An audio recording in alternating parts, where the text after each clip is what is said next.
हैं आप सभी का आपके अपने YouTube चैनल बी रजिस्टर्ड। तो आज की वीडियो एनईपी के 4th सेमेस्टर के स्टूडेंट्स के लिए काफ़ी ज़्यादा इंपॉर्टेंट होने वाली है, क्योंकि इस वीडियो में हम बात करने वाले हैं Indian writing in English translation के बारे में। और जो क्वेश्चन मैं आपको बताने वाला हूँ, अगर आपने वो अच्छे से प्रिपेयर कर लिए तो आपको अपने एग्ज़ाम में वही सेम क्वेश्चन देखने को मिलेंगे, ये मेरी गारंटी है। एंड एज़ यू नो, हम अपनी वीडियो में आपको सिर्फ़ और सिर्फ इम्पॉर्टेंट कंटेंट ही पढ़ाते हैं, जो कि एग्ज़ाम के पॉइंट ऑफ व्यू से काफ़ी ज़्यादा इंपॉर्टेंट होते हैं। बेसिकली जिन टॉपिक्स से आपके एग्ज़ाम में क्वेश्चंस पूछे जाते हैं, कि आज की वीडियो में आपको जो कंटेंट मैं प्रोवाइड करने वाला हूँ वो काफ़ी ज़्यादा इंपॉर्टेंट होगा आपके एग्ज़ाम के लिए। तो आप इस वीडियो को एंड तक ज़रूर देखना। तो चलिए शुरू करते हैं। और आपको इस वीडियो के डिस्क्रिप्शन में हमारे नोट्स के लिंक भी मिल जाएंगे, तो आप वहाँ से सब्जेक्ट के नोट्स भी डाउनलोड करते हैं। और ये वीडियो एक वन शॉट वीडियो होने वाली है, यानी कि इस वीडियो में मैं आपको पूरा ये सब्जेक्ट कवर कराने वाला हूँ। तो सबसे पहले हम बात कर लेते हैं English writing in English translation के सिलेबस की। तो इसका जो सिलेबस है वो मेनली 3 पार्ट्स में डिवाइडेड है, यूनिट 1, यूनिट 2 और यूनिट 3। अब यूनिट 1 जो है उसमें हमारा जो पहला जो चैप्टर है उसका नाम है द श्राउड बाय प्रेमचंद्र। तो जो द श्राउड जो प्रेमचंद द्वारा लिखा गया है, ये एक्चुअली में एक इंडियन राइटिंग है जिसका इंग्लिश ट्रांसलेशन है द श्राउड। इसका हिंदी में नाम है, जो ये हिंदी में लिखा गया था, और इसका हिंदी में नाम है कफन। प्रेमचंद की कफन बहुत ही ज़्यादा एक फेमस कहानी, तो आपने उसके बारे में तो सुना ही होगा। तो उसी का इंग्लिश ट्रांसलेशन है जिसे कहते हैं द श्राउड बाय प्रेमचंद। तो ये पहला चैप्टर होने वाला है। और जो दूसरा चैप्टर है उसका नाम है the quilt by Ismat Chughtai. अब इस्मत चुगताई का जो ये चैप्टर है द क्विल्ट, इसे हिंदी में है ये लिहाफ को जब इंग्लिश में ट्रांसलेट करा तो द क्विल्ट निकला। और ये जो चैप्टर है सेकंड चैप्टर, इसे ओरिजिनली लिखा गया था उर्दू लैंग्वेज में। जो तीसरा चैप्टर है रेबाती फ़कीर मोहन सेनापति वाला, इसको जो ओरिजिनली लिखा गया था वो उड़िया लैंग्वेज में लिखा गया था। तो हमारे यूनिट 1 में 3 चैप्टर होने वाले हैं, एक the shroud by Premchandra, the quilt by Ismat Chughtai और रेबाती बाय फ़कीर मोहन सेनापति। उसके बाद हम बढ़ते हैं यूनिट 2 की तरफ। यूनिट 2 में हमारा जो सबसे पहला चैप्टर है वो है धर्मवीर भारती का अंधा युग। अब जो धर्मवीर भारती का अंधा युग है ये हिंदी में ही लिखा गया है, और इसका जो रियल नाम है वो भी अंधा युग ही है, तो इसके नेम में कोई चेंज नहीं है। उसके बाद जो सेकंड जो इसमें है वो 2 पोएम्स हैं actually. When my play was with thee light O where is light. तो ये 2 हैं पोएम, एक है when my play was with thee और दूसरी है light O where is the light.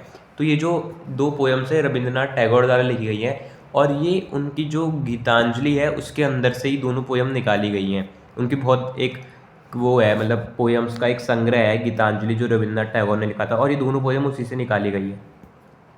उसके बाद जो थर्ड है वो भी जो द वॉइड और सो वेरी फार है, 2 पोएम है किसके द्वारा, मुक्तिबोध के द्वारा। तो जो द वॉइड और सो वेरी फार मुक्तिबोध के द्वारा है, ये ओरिजिनली हिंदी में ही लिखी गई थी। और द वॉइड का नाम है हिंदी में शून्य, और सो वेरी फार का नाम है मैं तुम लोगों से बहुत दूर हूँ। तो ये किसने लिखी थी, मुक्तिबोध ने, और ये ओरिजिनली हिंदी में लिखी थी, और इसका इंग्लिश ट्रांसलेशन ये है। जो थर्ड यूनिट है उसका नाम है आई से अनटू वारिस शाह बाय अमृता प्रीतम। अमृता प्रीतम एक पंजाबी बहुत फेमस पोइट थी, और उन्होंने ये लिखा है आई से अनटू वारिस शाह। ये जो थी ये ओरिजिनली पंजाबी में लिखी गई थी, और इसका इंग्लिश ट्रांसलेशन हमारी बुक में है आई से अनटू वारिस शाह। उसके बाद जो हमारी यूनिट थर्ड का सेकंड चैप्टर है उसका नाम है डली, हुसैन और ओडोर ऑफ ड्रीम। ये हमारी पहली पोयम है। उसके बाद जो हमारी दूसरी पोयम है the land of half humans, ये किसने लिखी है, ये लिखी है थांग जम इबोपिश्क ने। ये जो थी वो ओरिजिनली मणिपुरी में लिखी गई है, और उसका इंग्लिश ट्रांसलेशन हमारी बुक का है।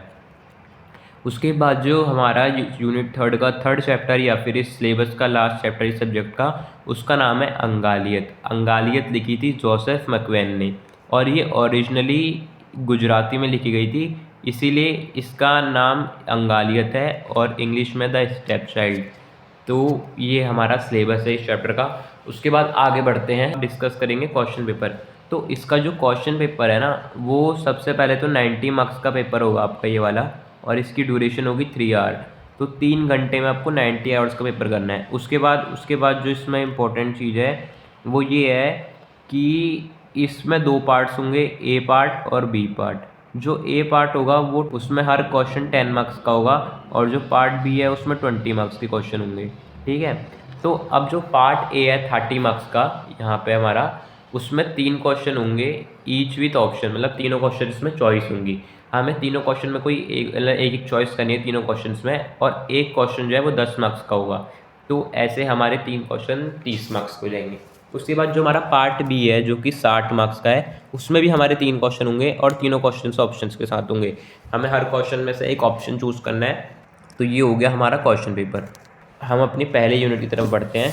पहला चैप्टर है द श्राउड बाय प्रेमचंद। तो जो प्रेमचंद के द्वारा द श्राउड है ये ओरिजिनली हिंदी में लिखी गई थी और इसका नाम था कफन। तो प्रेमचंद की बहुत पावरफुल स्टोरी है। इसमें 3 कैरेक्टर हैं आपके मेन। सबसे पहले घीसू, उसके बाद माधव, और उसके बाद माधव की वाइफ बुधिया। सबसे पहले हम देखते हैं घीसू और माधव को, जो कि बहुत ही ज़्यादा आलसी और बहुत ही ज़्यादा गरीब है। मतलब ये बहुत गरीब तो है ही, लेकिन ये साथ साथ ना गरीबी में काम भी नहीं करते। तो क्या होता है, हम देखते हैं कि ये दोनों बाहर बैठे हुए अपनी कुटिया के, मतलब अपने घर के, और इनके घर में ना इनकी जो माधव की बीवी है प्रेग्नेंट है, तो मतलब उसके ना बच्चा होने वाला है। तो ये दोनों ना अपने पड़ोस के खेत से आलू चुरा के लाए होते हैं और वो पका रहे होते हैं। ये stolen potatoes are eaten while Budhia's cries are ignored. तब बुधिया अंदर उसका बच्चा होने वाला होता है और ये बाहर बैठ के पोटैटो खा रहे होते हैं, मतलब जो इन्होंने चुराए होते हैं वो भी। तो ये बुधिया की मदद करने इसलिए नहीं जाता है क्योंकि इन दोनों को माधव और घीसू को एक दूसरे पे ही भरोसा नहीं होता। इन्हें लगता है कि अगर एक भी कोई इनकी मदद करने जाएगा अंदर तो दूसरा उसके हिस्से के पोटैटो खा लेगा। तो जो माधव की वाइफ होती है बुधिया, वो अंदर अकेले इंटेंस लेबर पेन से गुजर रही होती है, ठीक है। तो रात में तो ऐसा होता है। उसके बाद जब सुबह होती है तो क्या होता है, मॉर्निंग ब्रिंग्स डेथ। तो जो बुधिया होती है और उसका जो न्यूबॉर्न बेबी होता है ना, उन दोनों की डेथ हो जाती है रात में। क्यों? क्योंकि इन पे ध्यान तो कोई देता नहीं है, तो वो इसलिए मर जाती है। उसके बाद क्या होता है, no money for the funeral. अब ये इतने गरीब हैं और काम करते नहीं हैं, आलसी हैं, लेज़ी एंड पुअर, जैसा कि हमें पता ही है कि लेज़ी भी है एंड पुअर भी है। तो ये क्या करते हैं, काम नहीं करते, और फिर इनकी बुधिया भी मर जाती है और बुधिया का जो बच्चा होता है वो भी मर जाता है। तो ये क्या करते हैं, ये कहते हैं कि अब हमें इसका अंतिम संस्कार करना है, लेकिन कफन तो है ही नहीं, तो अब हम क्या करें। तो अब ये कफन ढूंढने जाते हैं। अब कफन के लिए इनके पास पैसे तो होते नहीं हैं, तो ये क्या करते हैं, बैगिंग, मतलब कि गांव में जितने भी लोग हैं उन सब से कफन के लिए पैसे मांगते हैं। The Duo goes around asking for donations for a burial shroud. Burial shroud मतलब वही कफन। तो जो विलेजर्स होते हैं ना, अब विलेजर्स को तो पता होता है कि इनके पास पैसा नहीं है, तो वो क्या करते हैं, एम्पैथी, मनी, मतलब इनके पास पैसा नहीं है तो वो थोड़ी दया करते हैं इन पे और इनको पैसे दे देते हैं, थोड़े बहुत ग्रेन देते हैं, खाना वाना। तो उसके बाद क्या होता है, जैसे इन पे पैसे आ जाता है तो ये चेंज ऑफ प्लान, इनके प्लान चेंज हो जाते हैं। ये सोचते हैं कि हमारी बीवी तो अब मरी चुकी है, जिंदा तो हम है, तो क्या करते हैं, shroud is meaningless, food is essential. क्या कहते हैं कि जो श्राउड है वो तो मीनिंगलेस है, मतलब कि हमारी बीवी मर गई, जब तक वो जिंदा थी तब तक तो उसने कुछ अच्छा देखा नहीं, अब वो मर गई है तो अब उसके लिए श्राउड लेने का क्या फ़ायदा। वो खुश होगी कि उन पैसों से हम अपना कुछ अच्छा करें। तो ये क्या करते हैं, shroud is meaningless, food is essential कहते हैं। और जो बीवी का श्राउड होता है, मतलब बीवी के लिए कफन तो लेते नहीं है और खुद खा पी के मौज कर देते हैं। In the market they buy rich food and bottles of alcohol, मतलब कि वही खाना खाते हैं, दारू पीते हैं जैसा कि करते ही हैं। उसके बाद इस और जितनी भी इनकी डोनेशन होती है वो सब फूड और एल्कोहल पे लगा देते हैं। उसके बाद खुश होते हैं, उसको कफन नहीं मिला तो क्या हुआ, हमने तो अपना खा पी लिया ना। मतलब इनमें इतनी भी मोरालिटी नहीं बची होती कि हमारी जो एक मेरी बीवी है या फिर मेरी जो बहू है वो घर पे मर चुकी है और उसके पास कफन भी नहीं है एक, लेकिन उन्हें ये कहते हैं कि क्या हुआ, उसने तो ज़िंदगी, जब तक वो जिंदा थी तब तक भी उसके साथ कुछ अच्छा नहीं हुआ। ये सोचते हैं कि वो खुश होगी कि मेरी वजह से, मतलब मैं मरी तो मेरे जो कफन के पैसे आए उससे मेरे पति और मेरे ससुर ने कुछ अच्छा खा लिया, तो इन्हें लगता है कि वो खुश होंगे, मतलब वो खुश हो गए ऐसे। तो ऐसे होता है हमारी पहली स्टोरी में, और हमारी पहली स्टोरी इतनी है। तो इसमें एंड में ये आता है कि मतलब जो ये माधव और घीसू थे, इनमें बिल्कुल भी मोरालिटी नहीं बची। While they celebrate Budhia life unburied, a symbol of morality का सिंबल था ही नहीं उसमें। ये एक तरीके से सिंबल की तरह दिखाया गया है कफन को कि मोरालिटी तो ख़त्म हो चुकी है बिल्कुल दोनों में ही, घीसू एंड माधव में। तो इसमें ऐसा दिखाया गया है कि जो पुअर लोग होते हैं उनके जो हालात होते हैं वो कुछ ऐसे उनके साथ कर, मतलब कि वो इतने मतलब भूखे थे, इतने गरीब थे, उनके पास पैसे नहीं थे, तो इतने लेज़ी भी थे। साथ में इनकी भी गलती है कि लेज़ी थे, काम नहीं करते थे, लेकिन मतलब इनकी भूख और इनकी पुअरनेस ने इन्हें इतना इमोरल बना दिया कि जो पैसे इन्होंने अपनी बीवी के, अपनी बहू के लिए, कफन के लिए जमा करे थे, उसी पैसों से खा पी के खुश होने लगते हैं। यही थी हमारी पहली स्टोरी। उसके बाद हमारा सेकंड चैप्टर है the quilt Lihaf. The quilt या फिर लिहाफ जो है वो इस्मत चुगताई की वो है, मतलब उनकी रचना है, और इसे हिंदी में कहा गया था लिहाफ। मतलब ये ओरिजिनली उर्दू में लिखी गई थी, तो उर्दू में इसका नाम लिहाफ था, और ये इस्मत चुगताई द्वारा लिखी गई है, जो कि एक वूमेन थी। तो ऐसा कहा जाता है कि ये उस टाइम की एकदम बोल्डेस्ट स्टोरी थी, क्योंकि इसमें इस्मत चुगताई ने ऐसे सब्जेक्ट्स के बारे में बात करी थी जिसकी मतलब जिसके बारे में कोई सोच भी नहीं, मतलब उस टाइम पे नहीं लिखते थे लोग ऐसी चीज़ों के बारे में। तो ये जो है स्टोरी, ये एक 9 ईयर ओल्ड लड़की की पीओवी से, पॉइंट ऑफ व्यू से दिखाई गई है।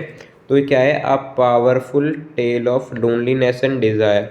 तो इसमें क्या होता है कि जो 9 साल की लड़की होती है वो सोच रही होती है, मेमोरीज ऑफ फियर उसे सबसे पहले याद आ रहा होता है कि उसने दीवार पे, मतलब कि दीवार पे एक हाथी जैसा कुछ हिलता हुआ देखा था रात को।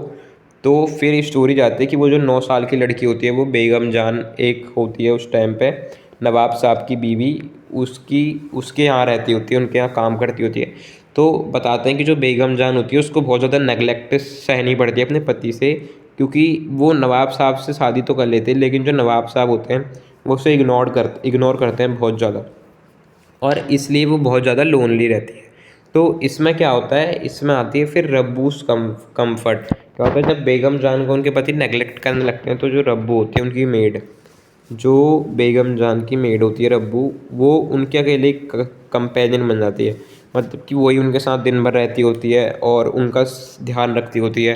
तो the only companion is her devoted maid Rabbu. तो उसकी जो मेड होती है रब्बू, वही उसकी एक कंपेनियन बन जाती है। तो रब्बू उसे कंफर्ट देती है बहुत ज़्यादा। अब जो नवाब साहब होते हैं वो बेगम जान को अकेले को छोड़ देते हैं, क्योंकि नवाब साहब जो होते हैं उनका इंटरेस्ट यंग बॉयज़ में होता है एक तरीके से। तो इसे उस टाइम पे, क्योंकि वो जो लड़की थी वो 9 साल की थी, तो उसे पता नहीं होता कि इसका मतलब क्या होता है। उसे ऐसा लगता था कि जो नवाब साहब होते हैं वो ज़्यादा टाइम लड़कों के साथ बिताते हैं। लेकिन as a viewer, as a reader हमें पता है कि जो नवाब साहब है वो एक्चुअली लड़कों में इंटरेस्टेड है, लड़कियों में नहीं है। उसके बाद क्या होता है, a guest in the house. एक दिन क्या होता है, रात को जो नरेटर होती है हमारी 9 साल की लड़की, वो एक दिन बेगम जान के साथ रहती है, क्योंकि जो रब्बू होती है वो उस दिन नहीं होती शायद से घर पे। तो उसके बाद क्या होता है, जब रब्बू अवे होती है, Begum Jaan has to sleep near, नहीं, the girl has to sleep near Begum Jaan. तो क्या होता है, उस दिन रब्बू घर पे नहीं होती, तो जो बेगम जान है उसके साथ किससे सोना पड़ता है, हमारी 9 साल की नरेटर को। तो उसमें क्या होता है कि वो नरेटर देखते कि उस रात उसे नींद नहीं आई ढंग से, और वो देखते terrifying shadows move as the quill shakes. ये फिर उसे बाद में ध्यान आता है कि जब भी रब्बू और बेगम जान साथ में सोते थे तो टेरिफाइंग शेडोज मूव होती थी, क्योंकि जो क्विल्ट था, जो लिहाफ था, वो रात को हिलता था।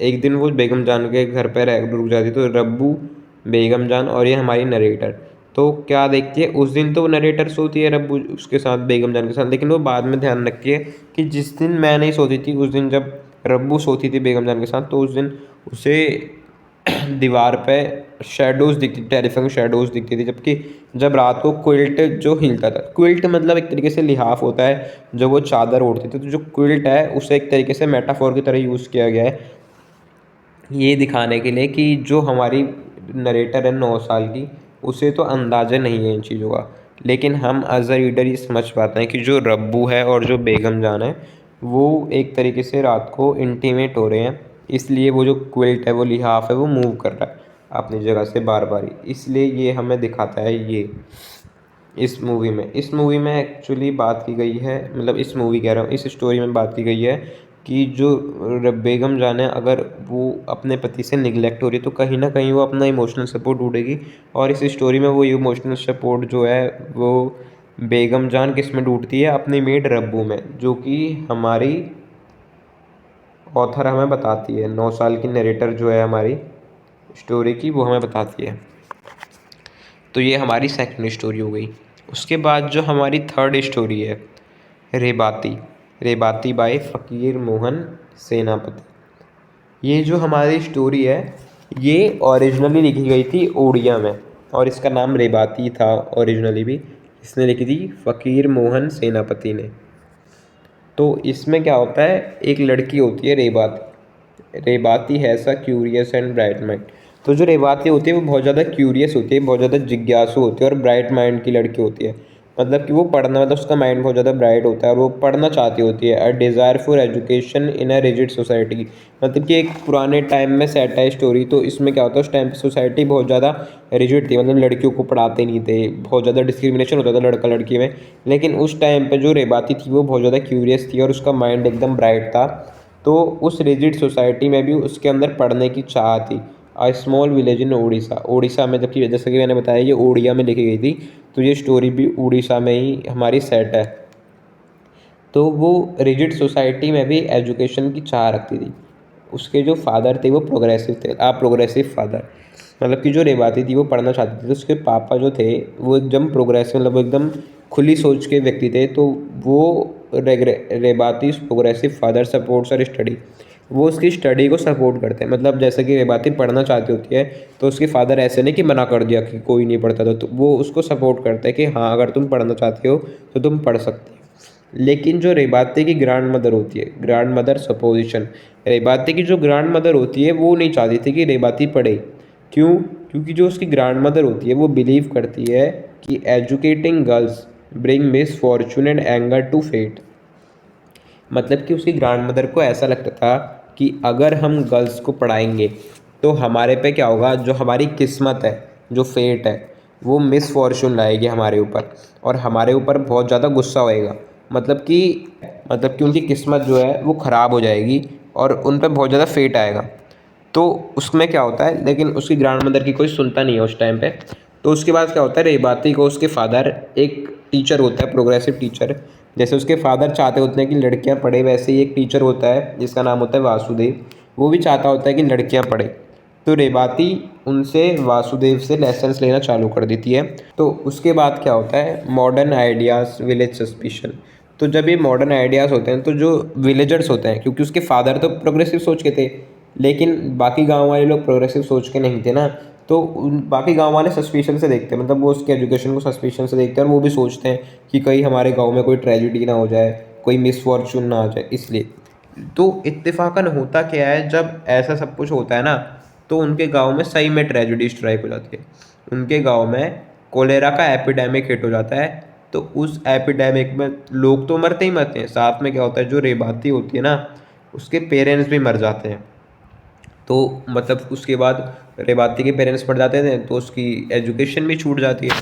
तो उसकी ग्रैंड मदर्स ब्लेम, तो उसकी ग्रैंड मदर क्या ब्लेम करती है कि रेबाती की वजह से ये सब हुआ है, मतलब कि उनके गांव में जो ट्रेजिडी हुई है वो रेबाती की वजह से हुई है।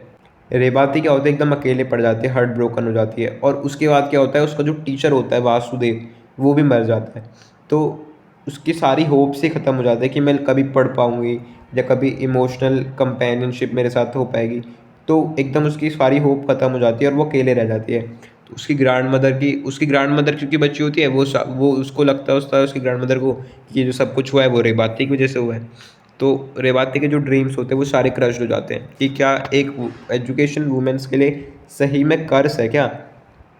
तो वासुदेव की भी जब डेथ हो जाती है उसके टीचर की, तो उसकी सारी होप्स ही खत्म हो जाती है।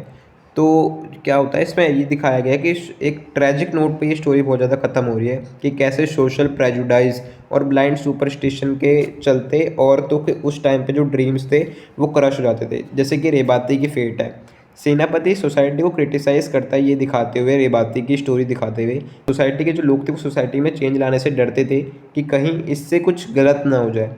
ये एक ह्यूमन बींग्स के हेल्पलेसनेस कि जैसे अगर कोई डिसीज़ आ गया तो ह्यूमन बींग्स उसमें एकदम हेल्पलेसनेस हो जाते थे। तो वो कुछ ना कुछ अपना माइंड में सोच ही लेते थे बहाना कि इस वजह से ये हुआ होगा। तो हमारी फिर ये जो स्टोरी है इसमें लास्ट में क्या होता है, रेबाती यही सोचती है कि क्या एजुकेशन सही में वुमेन्स के लिए कर्ज है, कि अगर वुमेन एजुकेशन की तरफ जाएंगी तो क्या उन्हें मिसफॉर्चून सही में झेलनी पड़ेगी। और इसी नोट पे हमारी जो कहानी है वो ख़त्म हो जाती है। और इस कहानी के साथ साथ हमारे यूनिट फर्स्ट भी ख़त्म हो रही है। तो अब हम बढ़ते हैं यूनिट सेकंड की तरफ। लेकिन यूनिट सेकंड पर जाने से पहले मैं आपको बता दूं कि आप अगर अभी तक इस वीडियो को देख रहे हैं और आपने हमारे चैनल को सब्सक्राइब नहीं करा तो आप जल्दी से इस वीडियो को लाइक कर दीजिए, चैनल को सब्सक्राइब कर दीजिए और बेल आइकन को प्रेस कर देना चैनल को सब्सक्राइब करने के बाद, जिससे हमारे चैनल पर आने वाली सभी वीडियोस की नोटिफिकेशन सबसे पहले पहुंचे आप तक। उसके बाद हम बढ़ते हैं यूनिट 2 की तरफ। और यूनिट 2 का जो हमारा पहला चैप्टर है उसका नाम है अंधा युग। अंधा युग किसके द्वारा लिखा गया है? धर्मवीर भारती के द्वारा। तो ये जो अंधा युग वाली जो स्टोरी है ये बहुत ही ज़्यादा फेमस है। भारती, जैसा कि आपको पता होगा, एक बहुत फेमस राइटर है, उनकी एक बहुत फेमस रचना है अंधा युग। तो ये हमारे उसमें सब्जेक्ट में दी गई है। तो बात करते हैं इसमें क्या होता है। इसमें सबसे पहले दिखाया जाता है मतलब रूइंड किंगडम ऑफ हस्तिनापुर, यानी हस्तिनापुर एक तरीके से रूइंड हो चुका है पूरा।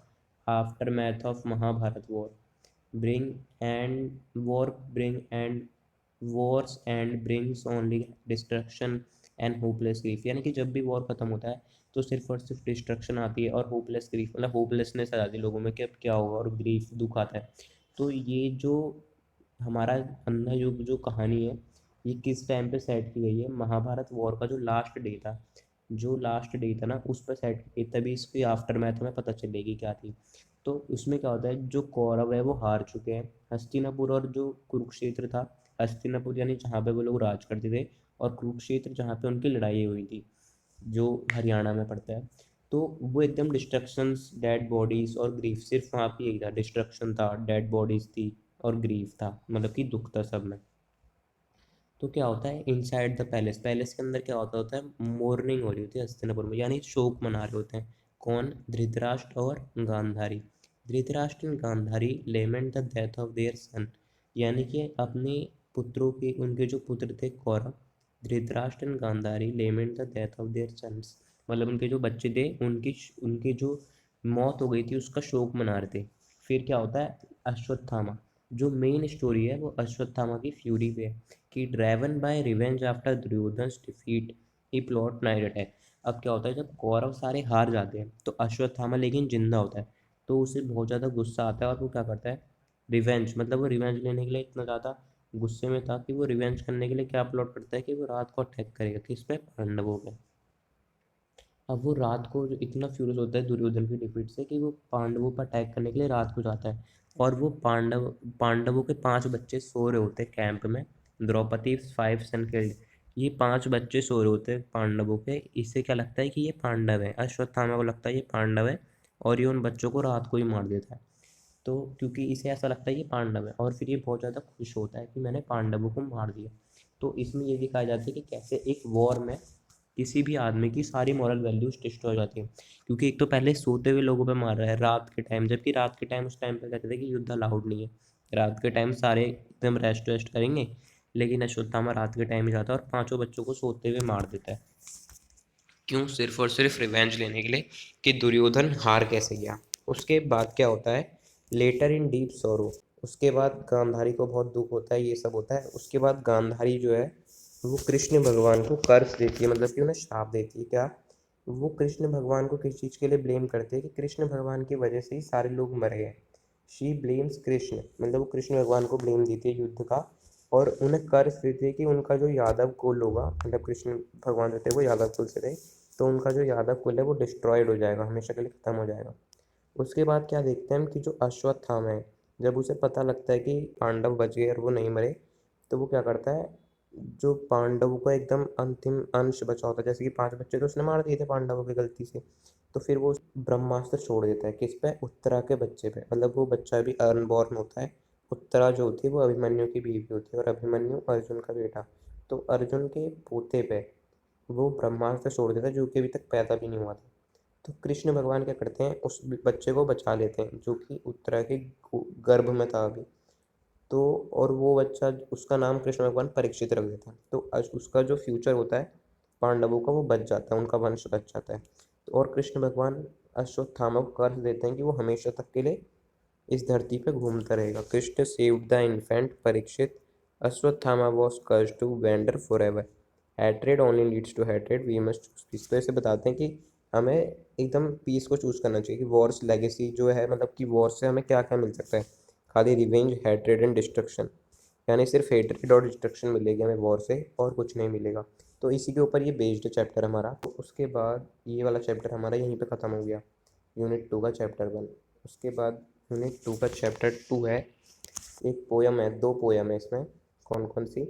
Van my play was with thee और light O where is the light, ये किसके द्वारा लिखी गई हैं? दोनों रविंद्रनाथ टैगोर के द्वारा।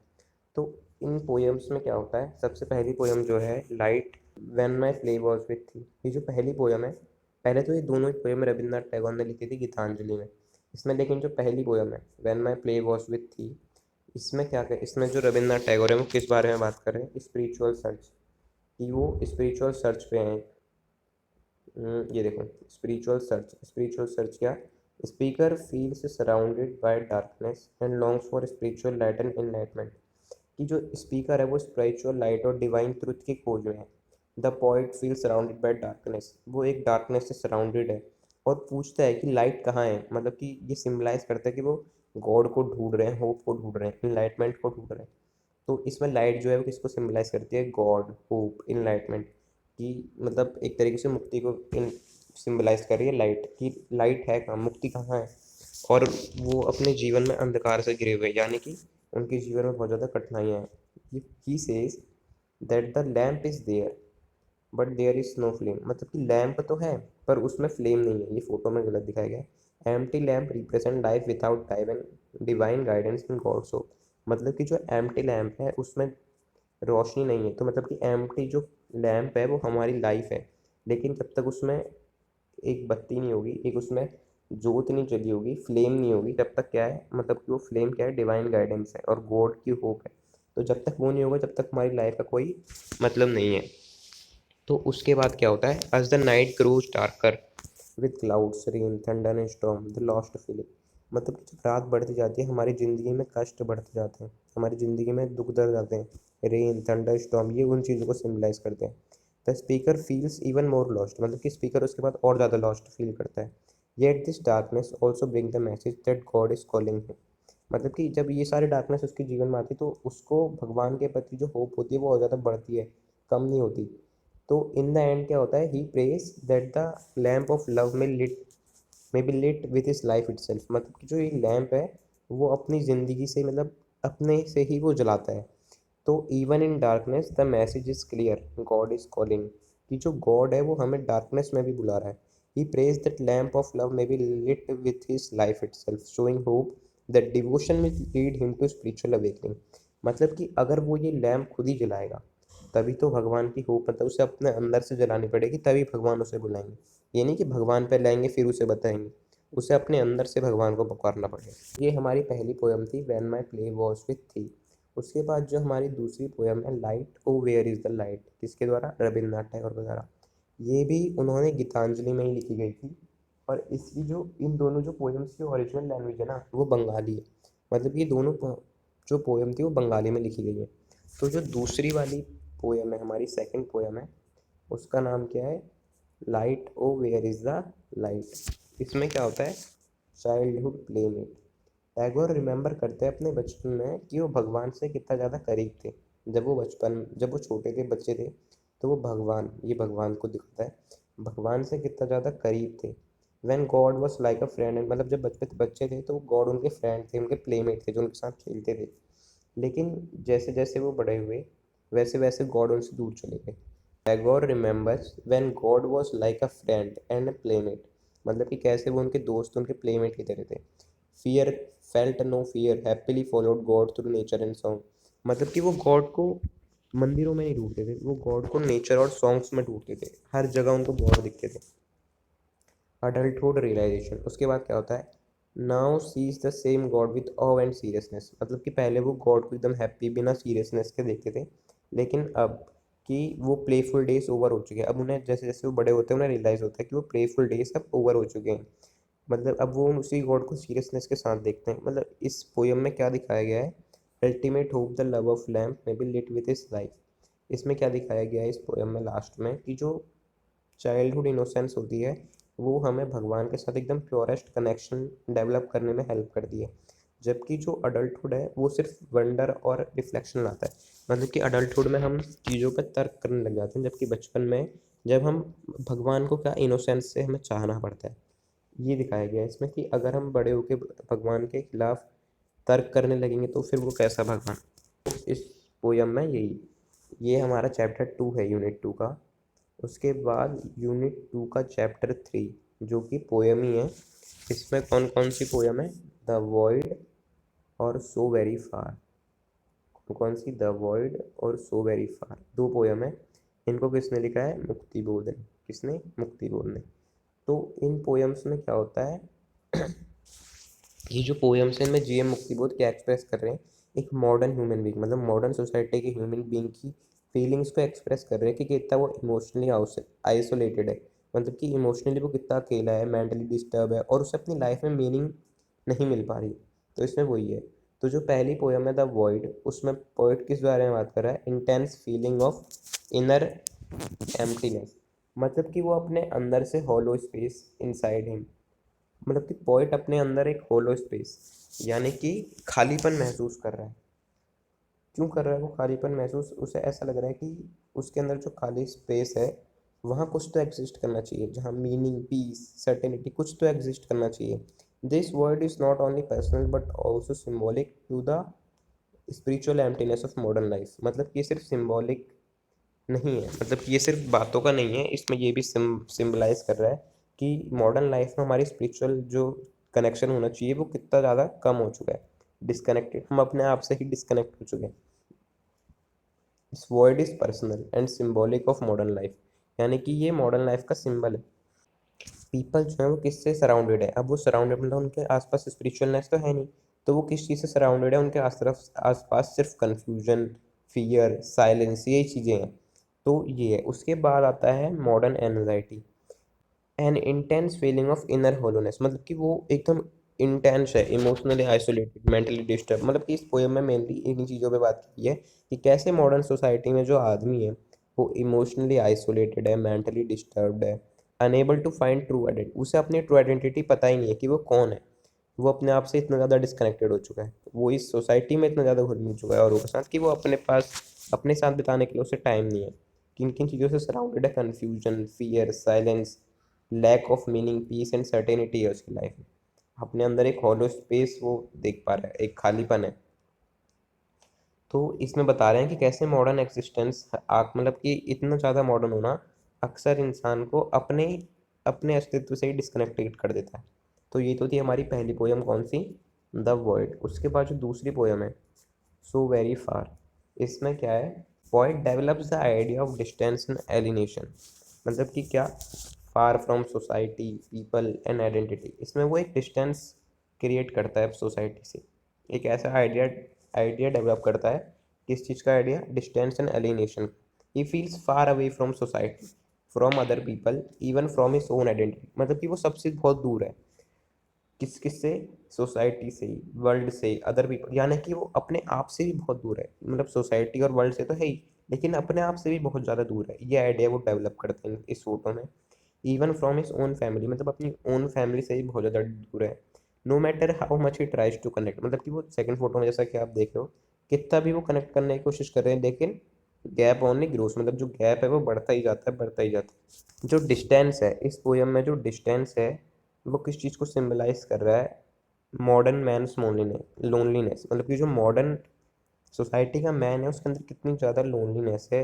और इस फास्ट चेंजिंग वर्ल्ड में, ये वर्ल्ड इतना ज़्यादा फास्ट चेंज हो रहा है कि वो कहीं पे बिलोंग ही नहीं कर पा रहा है, जैसे ही वो किसी एक चीज़ के साथ सेटल डाउन हो रहा है वैसे ही वो चीज़ बदल जा रही है। तो यही दिखाया गया है इसमें कि loneliness is our also a philosophical struggle, pain leads to search for truth, ultimate search क्या है, a search for self realisation and truth, मतलब कि अल्टीमेट जो सर्च है वो हमें नई नई चीज़ें नहीं खोजना, वो हमें अपना सेल्फ रियलाइजेशन, अपने आप को खोजना है इस सोसाइटी में। Modern life creates anxiety but within this pain is truth. तो ये था हमारा यूनिट 2 का थर्ड चैप्टर। इसी के साथ हमारी यूनिट 2 ख़त्म हो चुकी है और अब जो हमारी यूनिट है वो यूनिट थर्ड है। लेकिन मैं उससे पहले आपको एक बारी फिर बता दूं कि अगर आप वीडियो को अभी तक देख रहे हैं तो वीडियो को लाइक कर देना, और अगर आपको इस सब्जेक्ट के एकदम प्रॉपर आंसर वाले नोट्स चाहिए जिनमें इनके आंसरों क्वेश्चंस के साथ, इंपॉर्टेंट क्वेश्चंस के साथ आपको पीडीएफ चाहिए, तो उसका लिंक मैंने अपने वीडियो के डिस्क्रिप्शन बॉक्स में प्रोवाइड कर रखा है। आप लिंक पर क्लिक करके उन नोट्स को ईजिली डाउनलोड कर सकते हैं। उसमें इस चैप्टर के भी मतलब कि अच्छे से नोट्स बना के रखे हैं मैंने लिख के, फ़ोटोज़ के साथ, और लिखा हुआ भी है उसमें, तो आप उन्हें भी डाउनलोड कर सकते हैं। उसमें आपको इंपॉर्टेंट क्वेश्चंस विथ आंसर भी मिल जाएंगे। तो हम बढ़ते हैं यूनिट 3 के चैप्टर 1 की तरफ। जो कि एक पोयम है। क्या? आई से अनटू वारिस शाह बाय अमृता प्रीतम। यानी कि आई से अनटू वारिस शाह बाय अमृता प्रीतम किसने लिखी है? अमृता प्रीतम ने लिखी है। और ये ओरिजिनली पंजाबी लैंग्वेज में लिखी गई थी। अमृता प्रीतम ये डीप पेन ऑफ पंजाब, यानी इस पंजाब के मेनली पंजाब पे फोकस है, पंजाब पे कि कैसे 1947 में जब हमारे देश का बंटवारा हुआ था, पार्टीशन हुआ था, उस टाइम पे जो एक पोइट थे वारिस शाह, बहुत फेमस, उन्होंने लिखी थी हीर रांझा, मतलब हीर रांझा के पोइट थे वो। तो आस्क मतलब कि जो अमृता प्रीतम है वो उनसे कहती है कि राइज फ्रॉम, अपनी ग्रेव से उठो, अपनी मतलब वो मर चुके थे उस टाइम पे, तो अपनी ग्रेव से, अपनी उन्हें कब्र से उठने के लिए कहती है और विटनेस करने के लिए कहती है, उन्हें गवाह बनने के लिए कहती है कि कैसे जो पंजाब है वो सफ़र कर रहा है, किसकी वजह से? पार्टीशन की वजह से। द पोयम टर्न्स द सोरो of one Heer into the grief of millions, मतलब कि वो दिखाती है कि जैसे तुम्हारे हीर रांझा में हीर को जो जो तकलीफें हुई थी, वो आज पंजाब की सैकड़ों औरतों को हो रही है, कि कैसे उनके पति मर रहे हैं, कैसे उन्हें अपना घर छोड़ के जाना पड़ रहा है। The poet describes horrifying images of dead bodies in field. जो पोइट है वो क्या डिस्क्राइब कर रही है? फील्ड में हॉरिफाइंग डेड बॉडीज, कितनी सारी डेड बॉडीज हैं। वो वारिस शाह को कॉल करती है, पार्टीशन पार्टीशन के टाइम पे वारिस शाह को कॉल करती है अपनी पोयम में कि कैसे एक हीर का सौरो आज मिलियंस ऑफ पंजाबी वुमेन का सौरो है, कैसे जो फील्ड्स हैं वो डेड बॉडीज से कवर हो चुके हैं, कि जो चेनाब नदी है वो पूरी रेड हो गई है। ये उस टाइम पे पोयम में उसने क्या दिखाया है कि कैसे पार्टीशन की वजह से जितनी भी पीस, जितना भी लव, जितनी भी ह्यूमैनिटी थी, सब कुछ कैसे ख़त्म हो गई। उसके बाद the main thought of poem, जो पोयम का मेन थॉट है वो क्या है? पार्टीशन से पंजाब, पंजाब की सोल, यानी कि पंजाब की आत्मा पे क्या असर पड़ा, ये दिखाना चाहता है कि पंजाब की आत्मा पे बहुत असर पड़ा है, कैसे वो घायल हो चुकी है पंजाब की आत्मा, स्पेशली क्या? उसके यहाँ की वुमेन, कल्चर, ह्यूमन रिलेशनशिप्स। तो अमृता प्रीतम वारिस शाह को बुला के क्या कहती है कि आप आओ और अपने साथ ही वो लव, कंपैशन और पीस वापसी लेके आओ इस लैंड पे, जो कि ब्रोकन हो गया, किसके द्वारा? वायलेंस के द्वारा। वो वारिस शाह को वापसी बुलाती है एक तरीके से, कि उनकी ग्रेव पे जाकर उन्हें आवाज़ लगाते हैं कि तुम वापसी आओ और अपने साथ ही इस स्टेट में जो लव, कंपैशन मर चुका है उसे वापसी लाओ अपने साथ। तो इस पोएम में मेनली ये बात होती है। तो ये था हमारा यूनिट 3 का चैप्टर 1, और ये भी अब कंप्लीट हो चुका है। उसके बाद हमारा यूनिट 2 का चैप्टर 2 है। इसमें भी हमारी 2 पोएम्स हैं। कौन कौन सी? डली, हुसैन और ओडोर ऑफ ड्रीम, और the land of the half humans by Thangjam इबोपिश।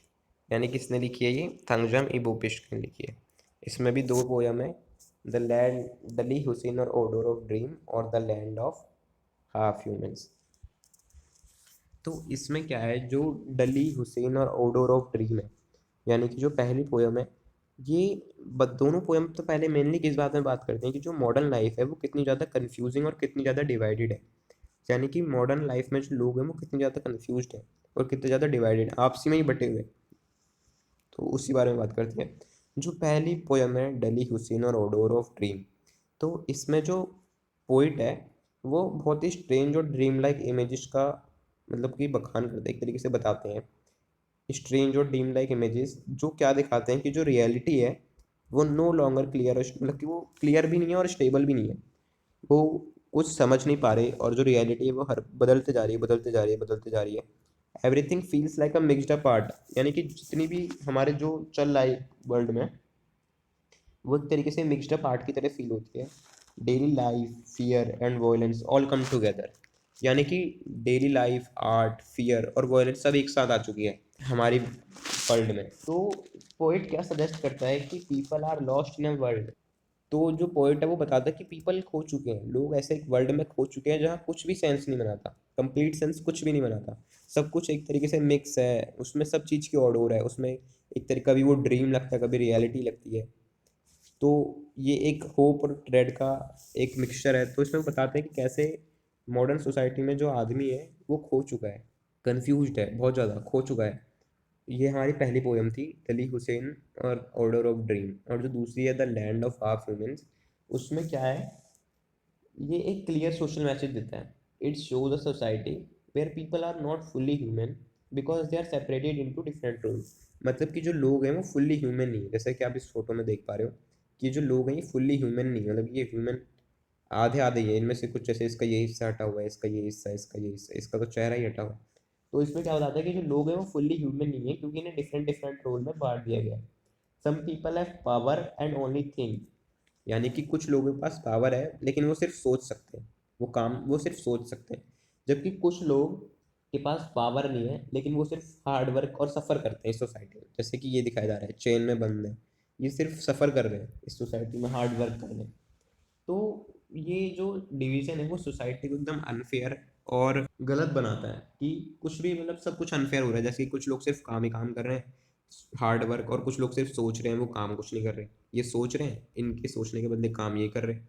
तो ये कुछ भी सेंस नहीं बनाता। ये बात कर रहे हैं वो कि सोसाइटी बहुत ज़्यादा अनफेयर है और इनकम्प्लीट है, लेकिन जो सोशल इनक्वालिटी बहुत ज़्यादा है और हमें एक कंप्लीट लाइफ की नीड है। मतलब कि हमें पूरा इंसान बनना है। पीपल बहुत ज़्यादा कन्फ्यूज्ड है, डिवाइडेड है, डिस्कनेक्टेड है फ्रॉम देयर ट्रू आइडेंटिटी, और वो एक बैलेंस के लिए कॉल कर रहे हैं। जो डिवीजन है वो सोसाइटी को अनफेयर और इनकम्प्लीट बनाता है, और जो हमारी आइडेंटिटी है वो एक तरीके से फ्रैक्चर्ड हो चुकी है। क्योंकि कुछ लोग तो बहुत ज़्यादा काम कर रहे हैं जबकि कुछ लोग सिर्फ सफ़र कर रहे हैं और कुछ नहीं। तो ये था हमारा यूनिट 2 का चैप्टर 2, डली हुसैन और डोर ऑफ ग्रीन। और दूसरा था land of half humans by Thangjam Ibopishak. अब ये जो दोनों पोयम है वो मॉडर्न सोसाइटी की प्रॉब्लम्स पर रिफ्लेक्ट करती हैं, specially in North East India.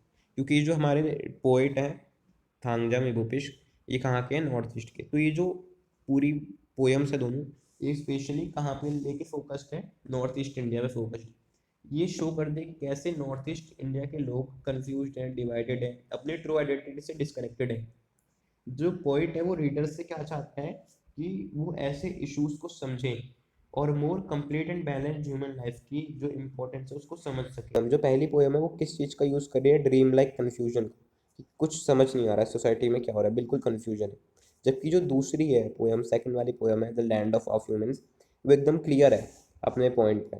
वो समझा रही है हमें कि क्यों ऐसा हो रहा है, कैसे लोग बटे हुए हैं, आधे लोग काम कर रहे हैं, आधे लोग कुछ नहीं कर रहे, कैसे सोसाइटी आइडेंटिटी लेस हो चुकी, कुछ आइडेंटिटी नहीं है, और हमें किस चीज़ की ज़रूरत है, यूनिटी की ज़रूरत है एक बैलेंस्ड ह्यूमन लाइफ के लिए।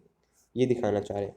तो यही था हमारा यूनिट 3 का चैप्टर 2। और अब यूनिट 3 का चैप्टर 3 आ रहा है, जिसका नाम क्या है, अंगालियत। अंगालियत द स्टेप चाइल्ड। ये किसने लिखी है, ये लिखी है जोसेफ मैकवेन ने, और इसको ओरिजिनली लिखा गया था गुजराती में।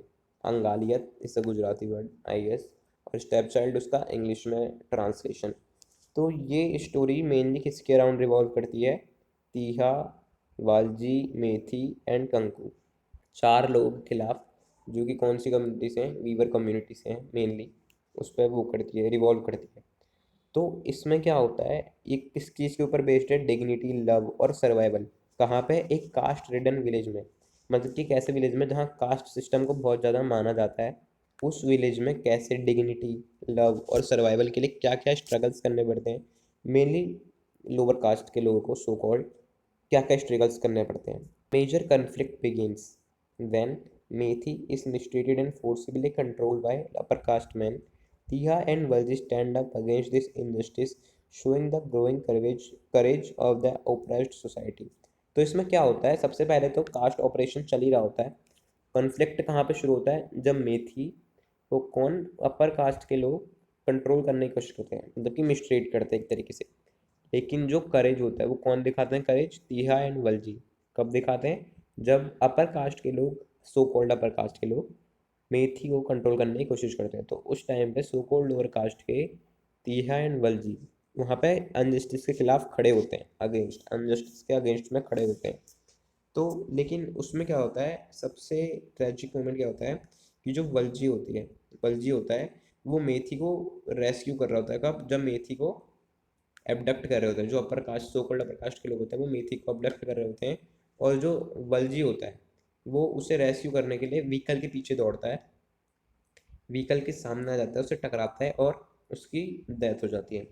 तो उसकी डेथ क्या होती है, एक टर्निंग पॉइंट आ जाती है, कौन सी सोसाइटी कम्युनिटी में, उनकी जो कम्युनिटी होती है वीवर कम्युनिटी, उसमें एक, जैसे ये देखिए, वीवर जो कम्युनिटी होती है उसमें एक टर्निंग पॉइंट आ जाता है, और वो सारे लोग यूनाइट हो जाते हैं एक साथ, मतलब कि यूनाइट हो जाते हैं किसके खिलाफ? ऑपरेशन के खिलाफ, मतलब जो उनके साथ इतने टाइम से ऑपरेशन हो रहा होता है उसके खिलाफ यूनाइट हो जाते हैं और जस्टिस की डिमांड करते हैं।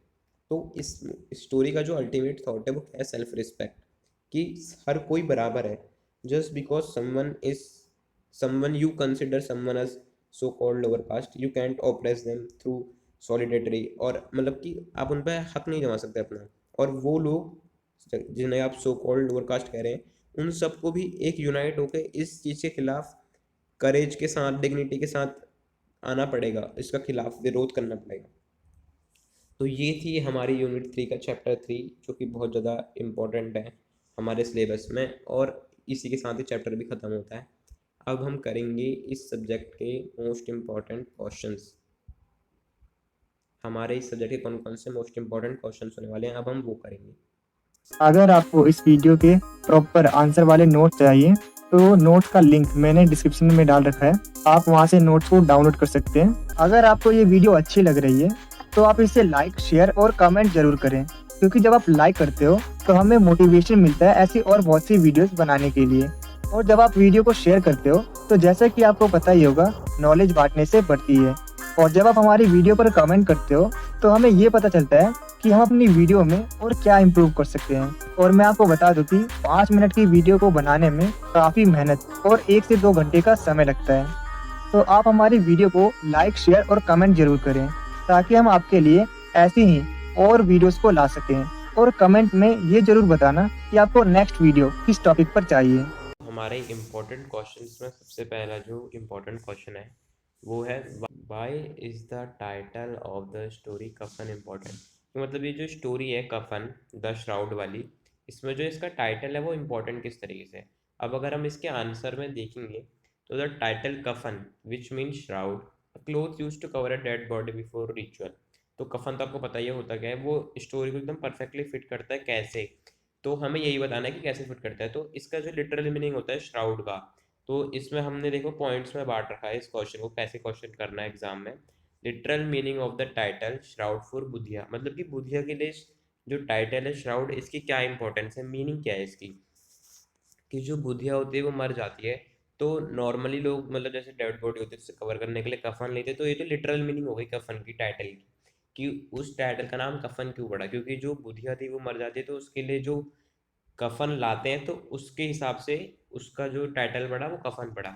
ये तो हो गई लिटरल मीनिंग उसकी चैप्टर के नेम की।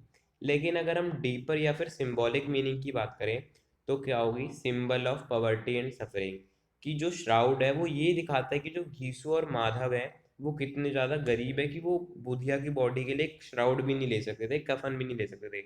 उसके बाद क्रिटिसिज्म ऑफ सोसाइटी, की सोसाइटी कितनी ज़्यादा अनफेयर है, कि जैसे जो घीसू और माधव जैसे लोग होते हैं वो बिल्कुल मतलब उन्हें भुला ही दिया जाता है सोसाइटी में। मतलब कि वो सिस्टम जो है वो कैसे फेल होता है पुअर पीपल्स को सपोर्ट करने में, कि लोग पुअर पीपल से ये तो एक्सपेक्ट करते हैं कि वो रिचुअल्स को फॉलो करें, मतलब कि अगर कोई मर रहा है तो उसे कफन दें, लेकिन वो ये नहीं देखते कि वो कितना ज़्यादा सफ़र कर रहे हैं वहाँ पे। उसके बाद जो तीसरा पॉइंट है वो है irony and loss of values, कि कैसे वो जो घीसू और माधव है वो श्राउड का जो उन्हें पैसा मिला होता है उसे किस पे, फूड एल्कोहल पे वेस्ट कर देते हैं। तो वो यही दिखाता है कि कैसे लॉस हो गया वैल्यूज का, आयरनी दिखाता है एक तरीके से, कि कफन के लिए पैसे थे लेकिन एंड में कफन लिया ही नहीं गया। तो यही था। उसके बाद ये जो स्टोरी है इसकी मेन थीम्स क्या क्या हैं? लाइफ एंड डेथ, कैसे बुधिया जो मर चुकी है और जो लिविंग है घीसू और माधव, वो इस पे रिएक्ट करते हैं सिचुएशन पे। तो वो ये कि एकदम जो श्राउड है वो सिंबल है कि कैसे लाइफ फुल ऑफ पेन है, और जो डेथ है मतलब कि जैसी जिंदगी घीसू माधव जी रहे थे ऐसी जिंदगी से अच्छा इसमें दिखाया गया है कि जो बुधिया है उसे मुक्ति मिल गई है ऐसी जिंदगी से, तो एक रिलीज की तरह दिखाया गया कि वो ऐसी जिंदगी से रिलीज हो चुकी है। उसके बाद पॉइंट है ट्रेडिशन वर्सेस सर्वाइवल वाला, कि ट्रेडिशन कहते हैं डेड को रिस्पेक्ट देनी चाहिए, लेकिन घीसू और माधव इतने गरीब थे कि वो दे ही नहीं सकते थे। उसके बाद फेलियर ऑफ फैमिली ड्यूटी, कि कैसे मतलब उनकी बहू उसकी बीवी होने के बावजूद भी उसकी ना तो टेक केयर की गई ना उसका प्रॉपर बरियल हुआ। तो इसीलिए जो कफन वाला टाइटल है ये बहुत ज़्यादा मीनिंगफुल और पावरफुल है इस स्टोरी के लिए। उसके बाद जो हमारा सेकंड क्वेश्चन है वो है हमारा, how does Ismat Chughtai use the quilt as a metaphor and symbol in the story the quilt. अब जो क्विल्ट वाली स्टोरी है, लिहाफ वाली, उसमें जो क्विल्ट है, जो उसमें लिहाफ का रोल है, वो एक मेटाफोर और सिंबल की तरह कैसे यूज होता है स्टोरी। तो इसमें हम देखेंगे, इसमें Chughtai short story the quilt is more than just a blanket. मतलब किसी स्टोरी में जो क्विल्ट है, जो लिहाफ है, वो एक ब्लैंकेट से कहीं ज़्यादा है। वो एक सिंबल है किस चीज़ का? So important ideas like secrets, desire, control, the role of women in society. मतलब कि इसमें से एक पावरफुल मेटाफोर के रूप में यूज किया गया है, जो क्या दिखा रहा है? सीक्रेट्स दिखा रहा है, डिजायर दिखा रहा है, कंट्रोल दिखा रहा है, कि कैसे उस लिहाफ के अंदर जो छुपा हुआ है वो सब एक सीक्रेट है। कैसे नरेटर को वो कुछ और लगता है लेकिन वो रियलिटी में कुछ और है। तो द क्विल्ट ऐसा मेटाफोर क्या होगा? हाइडिंग सीक्रेट्स, सीक्रेट्स हाइड करता है। सप्रेस्ड डिजायर्स को दिखाता है फीमेल्स के। और जो क्विल्ट है वो एज अ सिंबल क्या होगा? Home and domestic life, everyday life of human को रिप्रेजेंट करता है क्विल्ट। कैसे जो औरतें वो हमेशा अपने घर के अंदर ही, एक पर्दे के अंदर ही, मतलब हमेशा स्टक रहती, फंसी रह जाती हैं। जैसे बेगम जान अपना most of the time quilt के अंदर दिखाती थी, कि दिखाता था वो कि कैसे उसके पास लिमिटेड और कितनी ज़्यादा लोनली है वो। कंफर्ट दैट हाइड्स पेन, कि वो एक तरीके से जो क्विल्ट था, वो एक ऐसा काम कर रहा था जो बेगम जान को मतलब कंफर्ट दे रहा है थोड़ी सी, जो उसके असलियत ट्रूथ है। कि जैसे उसका पति नवाब साहब जो थे, वो उन्हें टाइम नहीं देते, लेकिन क्विल्ट एक तरीके से उनको कंफर्ट देता था। क्यों? क्योंकि क्विल्ट में उनके साथ कौन रहता था? रब्बू जान। उसके बाद रब्बू मेट जो थी उनकी। उसके बाद सेक्सुअलिटी एंड हिडन डिजायर्स को भी रिप्रेजेंट करता है क्विल्ट स्टोरी में। उसके बाद है mystery and confusion control by society. How the quilt is used in the story, कैसे यूज हुआ है एज द स्टोरी एलिमेंट, कैसे सस्पेंस और इंटरेस्ट क्रिएट करता है। कि मतलब जो नरेटर है उसके हिसाब से तो वो भूत मतलब कुछ डरावना है, लेकिन हमें पता है एज ए रीडर कि कैसे वो एक सस्पेंस और इंटरेस्ट को क्रिएट कर रहा है क्विल्ट स्टोरी में। टू शो कैरेक्टर डेप्थ, कि कैरेक्टर जो बेगम जान का कैरेक्टर है, उसे सही से पहचानने के लिए, उसे अंडरस्टैंड करने में हमारी हेल्प करता है क्विल्ट। टू एक्सपोज हाइपोक्रेसी, कि कैसे सोसाइटी में डबल स्टैंडर्ड है, उनको एक्सपोज करने के लिए भी इसका यूज होता है। उसके बाद कंक्लूजन है। उसके बाद जो क्वेश्चन नंबर 3 है वो है, why is women's education important? Do you think that the story Revati gives a strong message? कि कैसे वुमेन की जो एजुकेशन है वो बहुत ज़्यादा इंपॉर्टेंट है। जो रेबाती स्टोरी है वो हमें कैसे एक स्ट्रॉन्ग मैसेज देती है इसके सपोर्ट में। तो इसमें तो सबसे पहले कैरेक्टर्स हैं रेबाती, श्याम बंधु रेबाती के फादर का नाम था। वासुदेव जो थे वो उनके टीचर थे, और ग्रैंड मदर तो रेबाती की ग्रैंड मदर थी, उनका नाम नहीं बताया था। तो सबसे पहले इसमें है कि वाई वुमेन्स एजुकेशन इंपॉर्टेंट है, empowerment and independence, economic improvement, better health and hygiene, ये सारी चीज़ें होती हैं, स्ट्रॉन्गर सोसाइटी बनती है, पॉवर्टी का एंड होता है। और how the story Rebati supports women education, कैसे सपोर्ट करते हैं रेबाती की जो लव है लर्निंग के लिए। Society against her, tragic event, symbolism and irony, a message for change, ये सब है। तो ये हमारे इसमें और भी बहुत सारे इंपॉर्टेंट क्वेश्चंस हैं। तो अगर आपको ये सारे इंपॉर्टेंट क्वेश्चंस देखने हैं, तो आप इस वीडियो के डिस्क्रिप्शन बॉक्स में मैंने लिंक दे रखा है, उस वीडियो के डिस्क्रिप्शन बॉक्स से आप इस लिंक पर क्लिक करके इन नोट्स को इजीली डाउनलोड कर सकते हैं। और अगर आपको ये वीडियो अच्छी लगी तो इसको लाइक करना, कमेंट करना, शेयर जरूर करना, क्योंकि जब आप हमारी वीडियो को लाइक करते हो तो मोटिवेशन मिलता है और ऐसे ही और वीडियो बनाने का। और जब आप हमारी वीडियो पर कमेंट करते हो तो हमें पता चलता है कि आप हमारी इस वीडियो में आपको क्या पसंद आया और हम इस वीडियो में और क्या इम्प्रूव कर सकते हैं। तो और हमारे चैनल को सब्सक्राइब भी कर देना जाते जाते। और कमेंट में ये जरूर बताना कि जो अगली वीडियो हम लाएंगे तो वो किस टॉपिक पे लाएंगे। तो थैंक यू सो मच। इसी के साथ मिलते हैं आप सभी को अगली वीडियो में। और thanks for watching this video. Thank you.